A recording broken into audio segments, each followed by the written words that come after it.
Hey everyone, I'm in Need for Speed Unbound and I want to talk about how to upgrade cars. So this unlocks a little way into the gameplay.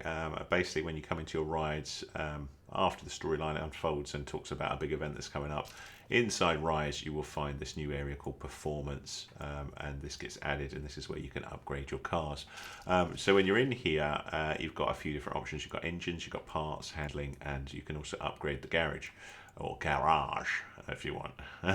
So engines is the biggest upgrade, but you'll see that they are crazy amounts of money, and this is really hard to do at the start of the game. So you can see it would cost me a whopping $219,000 to upgrade to the next engine. And on the right hand side of my sort of horsepower stuff, you can see just above my head, just up there.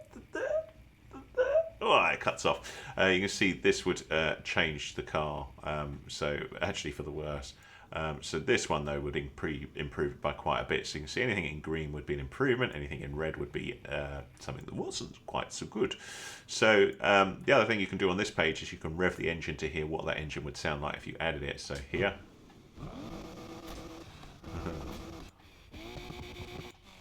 So that's the biggest upgrade you could do to your car. Smaller upgrades though you can do, which I've done a few on this car now, are engine parts. You can also upgrade the chassis, the drivetrain, and also possibly some auxiliary things here.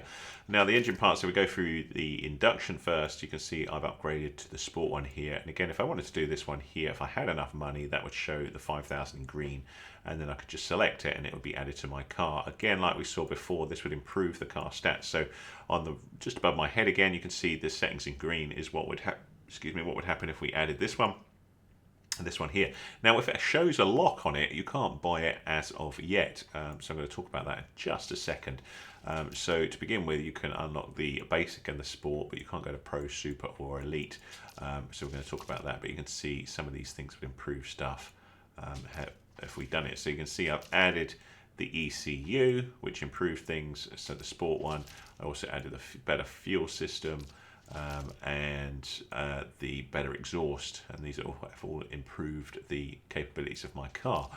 I don't think I've got enough for this quite yet, so that's not done yet. And you can also improve the nitrous, so you can see other ones here, but it's all locked, so I'm going to talk about that in just a sec. But you get the idea. You can do all your upgrades here. Up the top there, just underneath where it says Ford Mustang, you can see the target tier. So I'm trying to get this towards an A-class car, and you can see the B is almost full up.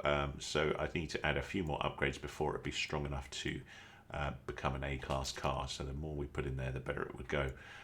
So you can see there's some additional sort of auxiliary things you can add here, like more nitrous repair kits and all sorts of stuff here. But again, these are all going to cost you quite a bit of money, so you need to earn money. But how do you unlock, all of these things here, like these, the Pro and all of that? That, if we hit back and come out to here, is to do with this upgrade garage. So you can see we've got the sport upgrade is unlocked, but the Pro one would cost us $7,500 to do. The Super 50,000 and the Elite 100,000. So you would need to upgrade these before you could then do those other ones. So if I 7,500, that one's pretty easy, not too painful, and then that would unlock those parts. So when we're here, that Pro one would then be unlocked. So that's how it all works. The last thing that I want to talk about here, just while we're here, is handling. So you can have a little look at how your handling is, basically being adjusted here. Now this is sort of linked to your upgrades, so you'll just see how this goes. So if you want to change to more drift, you could change your tires or change certain aspects about your car. You can, however, go down to anything that's in a white thing and adjust it, like the steering sensitivity, the downforce, whether you want traction control on or off, and the drift entry, so whether you want to use gas or brake tap, so you just tap those to drift, or you could flick it just to gas tap if you prefer. So that's all done there. That's it, my friends. That's how to upgrade cars. So I hope that was useful to you. If it was, a thumbs up please, much appreciated. Any comments welcome, and I'll catch you again in another video. Cheers.